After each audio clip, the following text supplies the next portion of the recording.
You mentioned, CeeDee Lamb and the Cowboys. Jerry Jones keeps saying, Ian, he keeps telling us, hey, we got the picks. I said it on the Insiders the day of the Micah Parsons trade. I said Jerry Jones has managed to make himself relevant no matter what they do or don't do by virtue of getting an extra first-round pick next year and all the questions that raises. He has made them a centerpiece story in the NFL, even if this team isn't particularly good. Do you buy or sell? We will see the Cowboys make a trade to bring in a player prior to the trade deadline that's 20 days away. I do think that it is at least a little bit intentional to let everyone know. I mean, yes, it's about the media and to make sure that this segment happens, make sure we talk about the Cowboys during this segment. But I do think some teams like themselves being out there because, let's say you have an edge, and I assume that's where it would be. Let's say you have, Bradley Chubb. I don't know, just pick a random edge. Arden Key, Kingsley Anibare from the Pack. If you have an edge that you might trade, you're going to call the Cowboys. Now you're going to call the Cowboys. So at least what Jerry Jones has guaranteed is that they get a look at there he is right there. That's the perfect Jerry Jones photo right there, by the way. That is a man who, he's got us talking about the Cowboys. They're 2-3-1, and we're talking about they're going to make a splash move at the deadline, Ian. Man. Yeah, and I don't even know that it would be a splash, but I could see them bringing in someone. They love defensive tackles. They could use an edge. That would make sense. The only problem is that as an organization, they have done some trades. They sure have done some trades. I think last offseason they did a bunch of trades. They are a team that collects picks. They have drafted very well, with the exception of Mozzie Smith and maybe a couple others. But they have drafted very well, so well that they keep having to pay their guys top dollar, which has sort of led to this mess to begin with. I could see them doing some trades, but I can't see them giving up a ton because they're not a team that likes to just go all in because there is no going all in the NFL, right? I mean, you always sort of have to collect the picks and make sure that you're investing in your future and all that. So I could see them doing something. I just don't know how. I just don't know that they're going to say, all right, we got an extra one for Micah.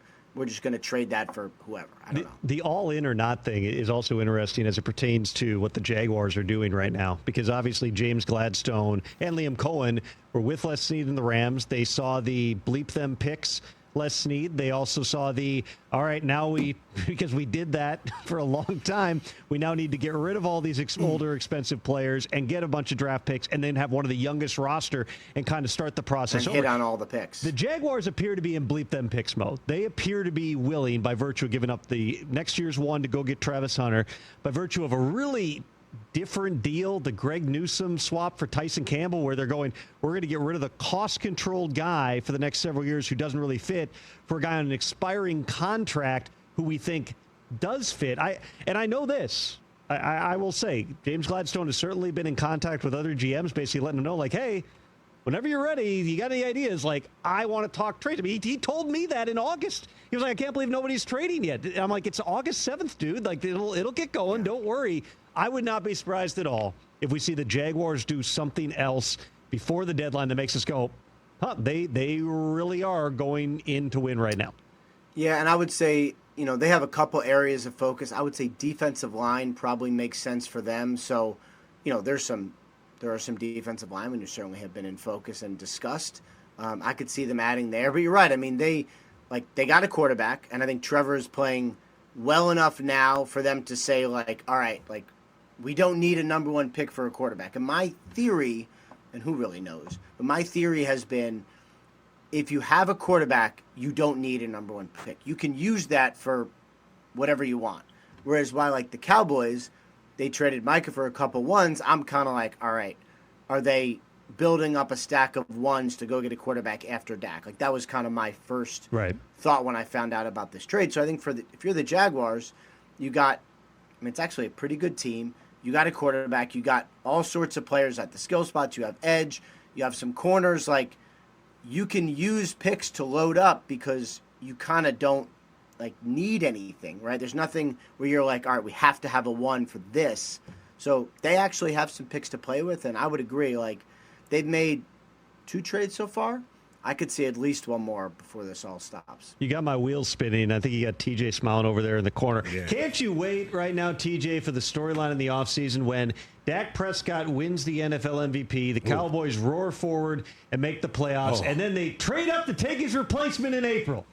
The most Jerry Jones sequence of events humanly possible. That'd be a very Cowboy to make sure we keep That would be awesome. your team in the headlines. That's how you do it. I mean, that's. I mean, that, You and have this been is a why, staunch defender of the Falcons, and on Monday night, at least for one night, it sure looked like that went great for Michael Penix. I am the world's Kirk Cousins over 2 years, but I am the Michael world's Penix cheerleader of the Falcons' Michael Penix move. From draft night. Nobody besides me, or more so than anyone, I think that was a great move, and I will stand by that. And the Cousins situation emphasizes that. And when this is a success, I will take all the credit. And when it's not, I'll pretend that it never happened. Hey, you made it all the way to the end. Thanks for that. Check us out every single day streaming live on Disney Plus and the ESPN app 12 to 3 Eastern.